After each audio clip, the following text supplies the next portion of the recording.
Picture this. 23 people around a Thanksgiving table. My mom standing up with a wine glass, about to make a toast.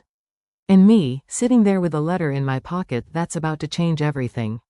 She started with, "I want to talk about my daughter's situation." That's when I knew. She was going to do it. Right here, right now, in front of everyone. My hand went to my jacket pocket.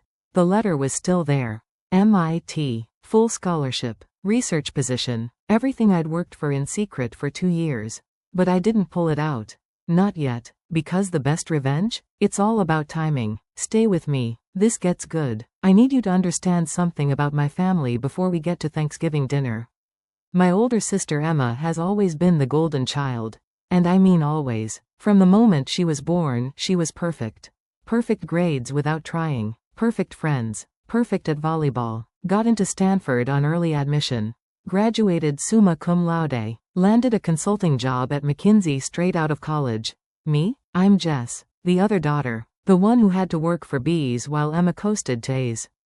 The one who got cut from the volleyball team while Emma made varsity as a freshman. The one who went to state school while Emma went Ivy League. Don't get me wrong, I love my sister. Emma never rubbed it in my face. She was actually kind to me growing up. Helped me with homework, let me borrow her clothes. Defended me when kids at school were mean. The problem wasn't Emma. The problem was Mom. My mother has this thing she does. This comparison thing. It's never mean, exactly. It's just constant. Emma got an A on her calculus test without studying. Maybe you should ask her for tips? Emma's boyfriend is taking her to this fancy restaurant. Isn't that nice? Emma just got promoted again. That's 3 times in 2 years. Can you believe it? Everything Emma did was an event. A celebration. A reason to call the relatives. Everything I did was noted. Acknowledge. Then immediately compared to whatever Emma had done better. I graduated state school with a 3.7 GPA. Good, right? Mom's response. Emma had a 4.0, but 3.7 is still respectable. I got a job as a junior analyst at a decent firm. Mom's response. It's not McKinsey, but everyone has to start somewhere. I got engaged to my boyfriend of 3 years. Mom's response. Emma's boyfriend just bought her a 2-carat ring. Yours is lovely though. Very practical. You see the pattern? After a while, you stop trying to compete. You just accept that you're never going to be the success story. You're the supporting character in Emma's highlight reel. Have you ever been compared to a sibling your whole life? Drop a comment if you know this feeling. And hit that subscribe button, because I promise you, this story has a twist you won't see coming.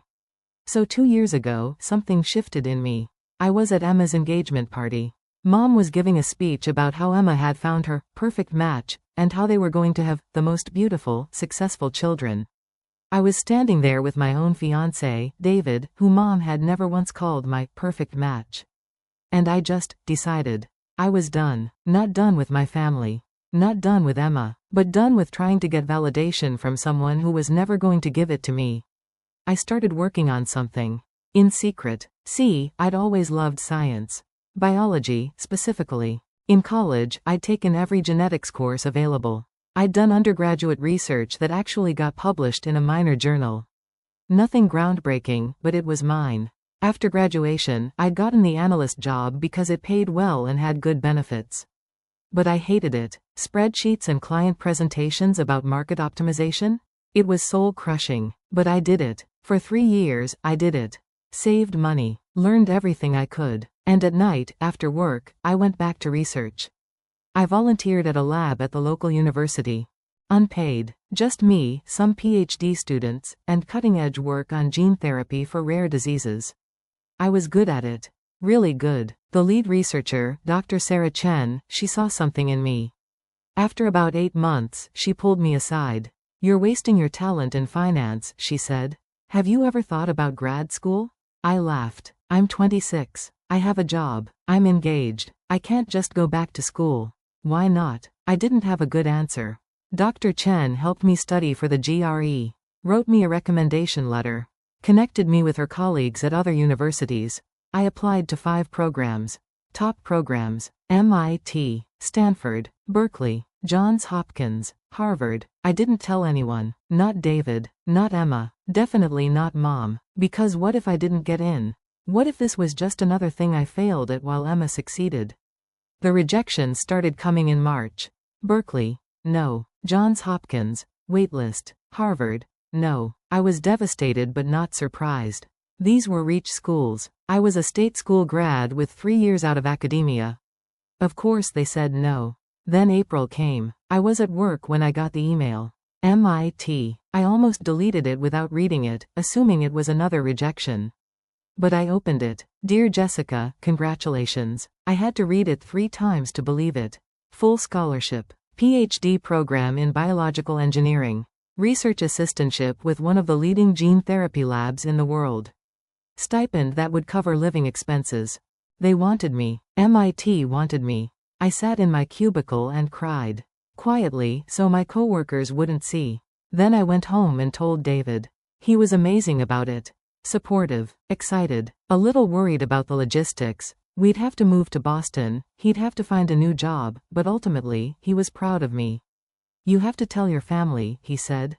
I will. At the right time. When's the right time? I smiled. You'll know when you see it.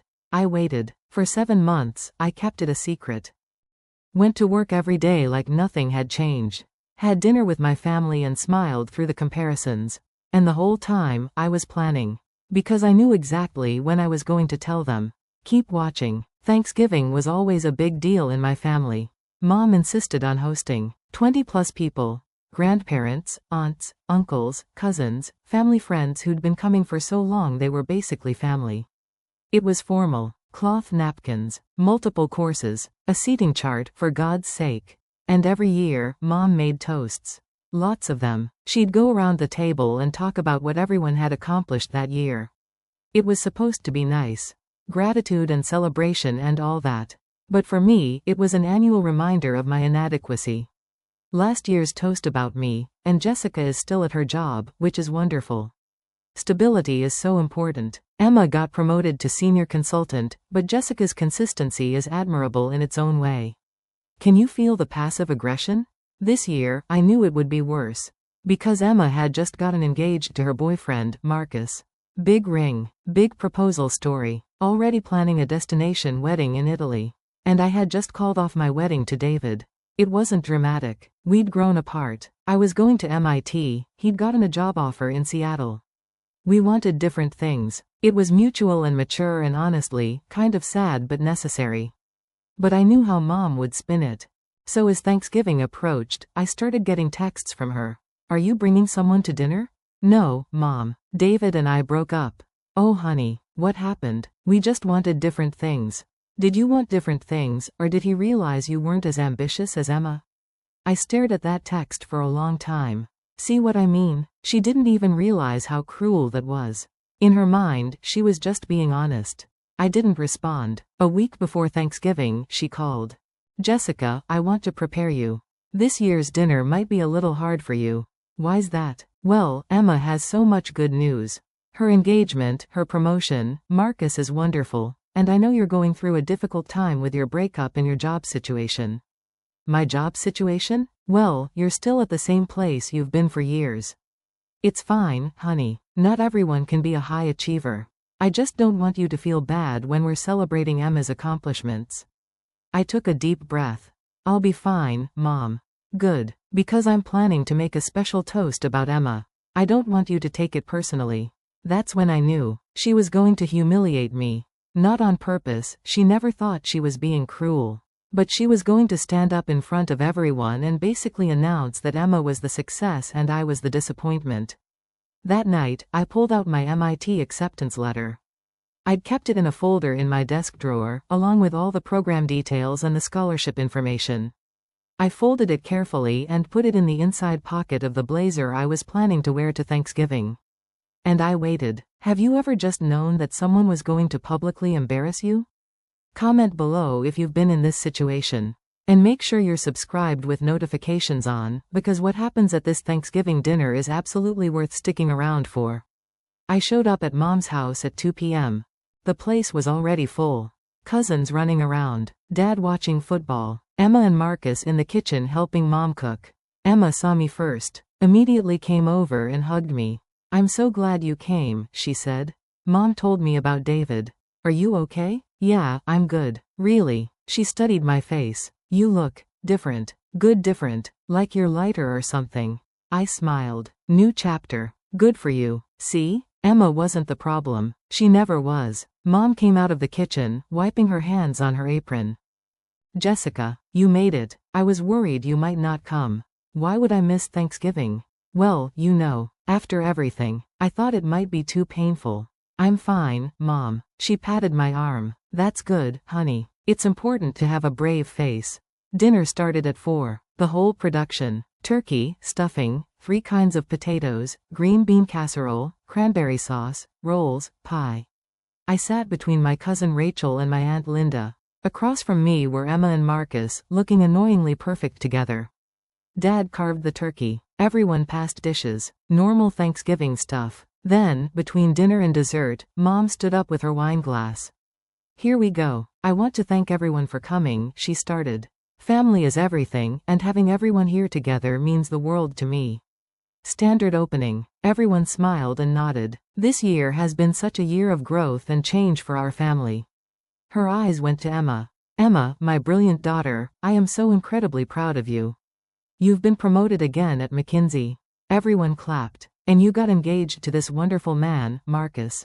We couldn't be happier to welcome you to the family. More clapping. Marcus looked pleased. Emma looked a little embarrassed but pleased. And Emma's planning the most beautiful wedding in Tuscany next fall. We're all invited, and it's going to be absolutely magical. I kept my face neutral. But you know, Mom continued, not everyone's journey is the same.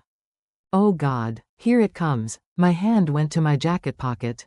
I could feel the letter. Some people need more time to find their path. And that's okay. Several people were starting to look uncomfortable. My Aunt Linda shifted in her seat. My other daughter, Jessica. Everyone's eyes turned to me. Has had a tough year. She broke off her engagement to David. Someone gasped. I hadn't told most of the family yet. And she's been at the same entry-level job for several years now without advancement.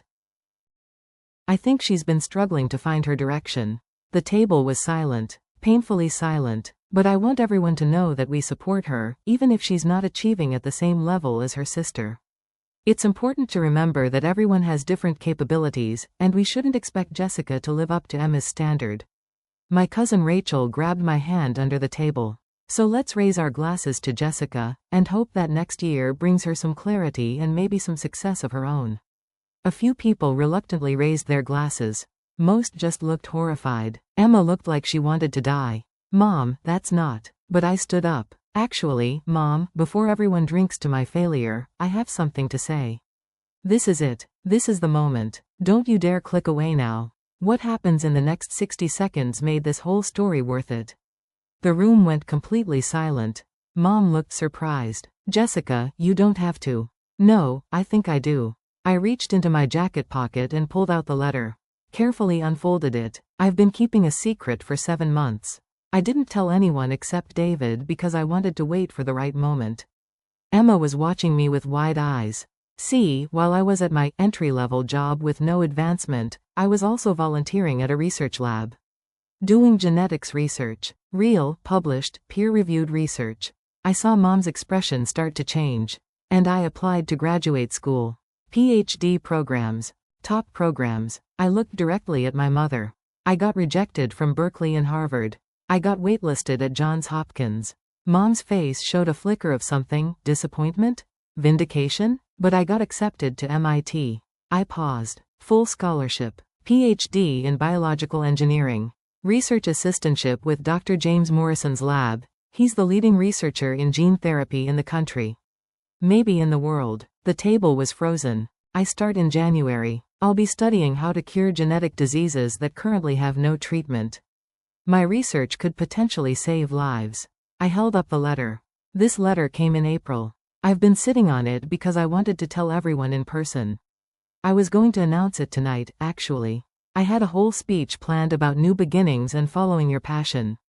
I looked around the table. But then Mom stood up and announced my failure to 23 people before I could share my success. You could hear a pin drop. So here's the truth. I'm not a failure. I'm not struggling to find my direction.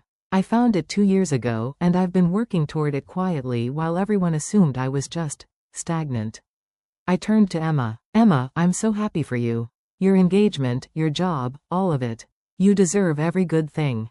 You always have. Emma had tears in her eyes. Jess, I had no idea. That's incredible. Thanks. And I'm sorry for the weird dramatic reveal. I really was planning to just announce it normally. I turned back to Mom. But Mom, I need you to hear this. I am never going to be Emma. I'm never going to want the same things she wants or achieve the same things she achieves. Because I'm not her. I'm me. Mom's wine glass was shaking in her hand. And being me is enough. Being me got me into MIT. Being me got me a full scholarship to one of the best programs in the world. Being me is going to let me do research that could change medicine. I folded the letter and put it back in my pocket. So you don't need to hope I find success next year. I already found it. I've had it all along. You just weren't paying attention. I sat down. The silence lasted for exactly 3 seconds. Then my dad started clapping. Slowly at first, then louder. My Aunt Linda joined in. Then Rachel. Then everyone except Mom. Emma got up from her seat, came around the table, and hugged me so tight I couldn't breathe. You're going to MIT, she whispered. Holy shit, Jess. You're going to MIT. Language, I whispered back, and we both laughed through tears. If you think my mom deserved that reality check, smash that like button right now. And drop a comment telling me, should I have just told her privately, or was the public call-out justified? I genuinely want to know what you think. Mom disappeared into the kitchen. Everyone else wanted to see the letter, hear about the program, ask questions about MIT and Boston and my research. My grandmother grabbed my face and said, I always knew you were special. I just knew it. My dad hugged me and whispered, I'm proud of you. I'm sorry I didn't say it enough. Marcus, Emma's fiancé, who'd barely spoken to me before, spent 10 minutes asking detailed questions about my research because he'd minored in biology and thought it was fascinating.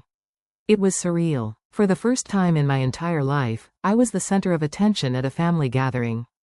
And it wasn't because I'd failed or embarrassed myself or needed consolation. It was because I'd succeeded. After about 20 minutes, Emma went to check on Mom. She came back looking troubled. She's upset. She wants to talk to you. I bet she does. Jess. I know. I'll go. I found Mom in the kitchen, scrubbing a pan that was already clean. Mom. She didn't turn around. You humiliated me in front of everyone. You humiliated me first. She spun around. I was trying to be supportive. I was trying to make sure people didn't judge you for your struggles. By announcing to everyone that I'm a failure? That was support? I didn't say you were a failure. You said I was struggling to find my direction. That I couldn't achieve at Emma's level. That people shouldn't expect much from me. How is that not calling me a failure? She was crying now. I just wanted to manage expectations. I didn't want people asking you uncomfortable questions about your job or David and making you feel bad. So instead, you made me feel bad preemptively. That's not what I meant to do. I took a breath. Mom, why didn't you tell everyone I was at MIT? Because you didn't tell me. Why do you think I didn't tell you? She stared at me. Because every single thing I've ever done, you've immediately compared it to Emma. Every accomplishment gets diminished. Every achievement gets qualified. That's not true. It is. It's been happening my whole life. And I love you, but I couldn't handle you doing it with this. This is mine. This is the thing I worked for in secret because I needed to prove to myself that I could do something without your constant measuring against Emma. She sat down at the kitchen table. I don't do that. You do. You always have. And I don't think you even realize it. I'm proud of both my daughters. Are you? Or are you proud of Emma and confused by me? Long silence. I don't understand you, she finally said. I never have. Emma is easy. She wants the things I wanted. Success, marriage, family. Traditional path. But you've always been different. Harder to read. Different doesn't mean wrong. I know that. Do you? Because that toast didn't sound like you know that. She wiped her eyes. I'm sorry. I really am. I thought I was being kind. I thought I was protecting you from judgment.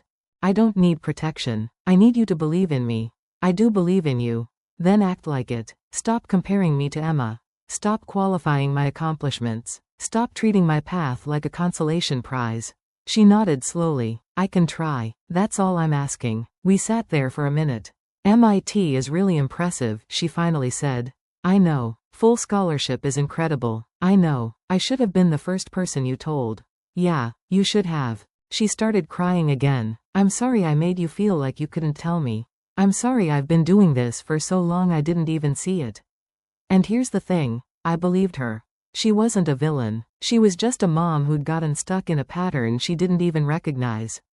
I hugged her. She held on tight. I'm really proud of you, she whispered. I'm sorry I didn't say it right. Thank you. I'm writing this from my apartment in Cambridge, Massachusetts. I moved here in January.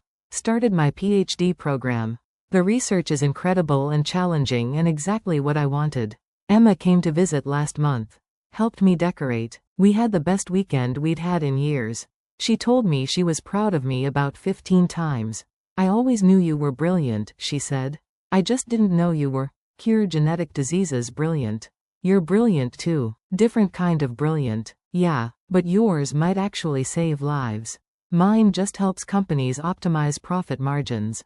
Both important. She laughed. You're generous. But seriously, Jess, this suits you. You look happy. I was happy. I am happy. Mom and I talk once a week now. She asks about my research.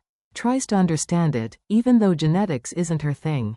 She stopped comparing me to Emma, or at least, she catches herself when she does it and corrects. Last week she told me she was sorry again. Out of nowhere. Just called and said, I've been thinking about Thanksgiving. About everything I said. And I want you to know I'm working on being better. Progress isn't linear. She still slips sometimes, but she's trying. And that Thanksgiving letter? I have it framed on my desk now. Not because I want to remember the confrontation, but because it reminds me that I did something hard. I pursued something I wanted even though I was terrified. I advocated for myself when I needed to. And I learned that sometimes the best revenge isn't revenge at all. It's just success. Living well. Proving to yourself that you're enough.